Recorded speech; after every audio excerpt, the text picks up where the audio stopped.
In this case, the table's been lifted up. This is going to work much better for what I'm about to do. We talked about the fact that he has low back or hip stuff, and I'm like, lay on your back. The first thing they usually think is like, man, this guy's not listening to me.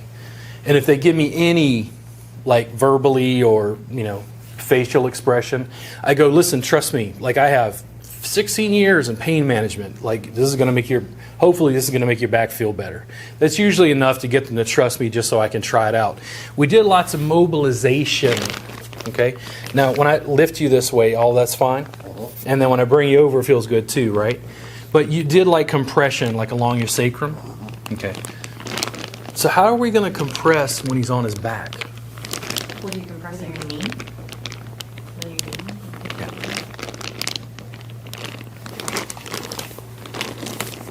Mike, how's that right there? That's the spot. Okay. Right there? Would you like it to be a little bit more pointy?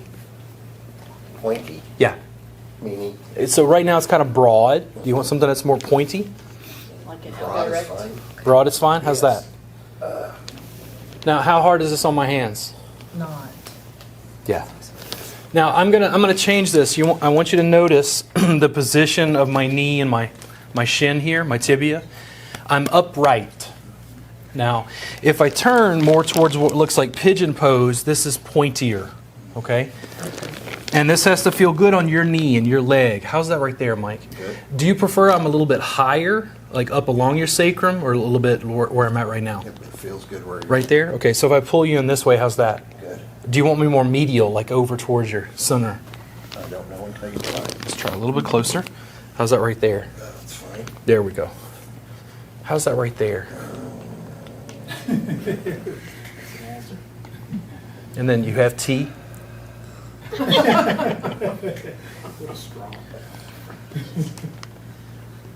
Now, this still gives me a chance to move this around. And we are going to build to, you were asking about hamstrings, right? Yeah, we're going to build up to hamstrings in just a second from this position as well, or a similar position. That's good, Mike? Now, this has to feel comfortable on my knee, especially the one I'm delivering pressure with. I tend to call this sort of stuff receiving the client. Because instead of pushing into him, I'm pulling him onto my body and stacking his body weight on my knee.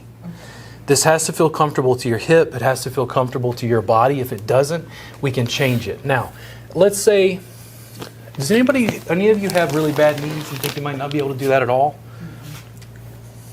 Guess what I would do? This happens all the time. Tennis ball. And then I just rolled them onto the tennis ball. And they're like, oh, you got to be kidding me. No. It's just, and then if it works well, I give him the tennis ball and say, listen, you can do that at home. If you're having problems with that chronically, just use that tennis ball. If you're smart, you put your logo on it. Oh, marketing, retail. And then you put that in there and you can move it around because he's able to move his leg into position.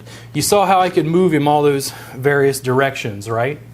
I can essentially use that knee receiving the client anywhere along the sacrum. I can go almost down to his tailbone, all the way up around to like gluteus medius, around the trochanter. I've always thought a tennis ball was too squishy. What about that? If Lacrosse. we're like lacrosse.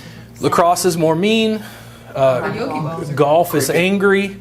Cricket. Yeah. And different sizes, but it's the same basic idea. So just having I usually use a accent. tennis ball to start because I like that it has a little give. Like I'll use it and it's like, whoa, like it can be tender. Make sense? Let me do the other side to see how that feels, okay? I look at it like I'm a good body worker. I have real limited information. One of the things you'll get if you study with me continuously is a lot of questions. We'll do something and we'll say this works and then I'll go, cool. Now, why does it work? And it's like, whoa, that's like science. That's like research. I don't know. I'm willing to continuously update my work based on the research as I, find it. I'm not willing to throw away my clinical experience. If something works, it seems to work. Like I just use it, right?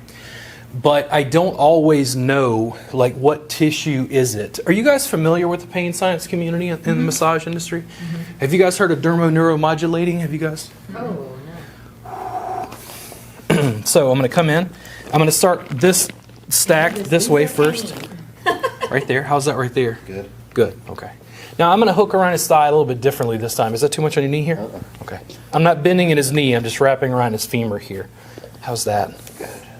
And to me that's not nearly enough. I need more pressure, I need something sharper. So that's when I go more towards what looks like pigeon. How's that, Mike? Good. Good, let me see if I can lift this up. And I get my microphone in there. There we go. I'm going to go a little bit higher. And it takes a while to get a feel for like where you're positioned and located. You have to learn how to feel with your legs and feet and knees. How's that there? Good. There, how's that? Good. Is that a good spot? Do more of that. That's a science. Whatever that is, the science will one day explain to me why that is working. Right? No pressure too much? There we go.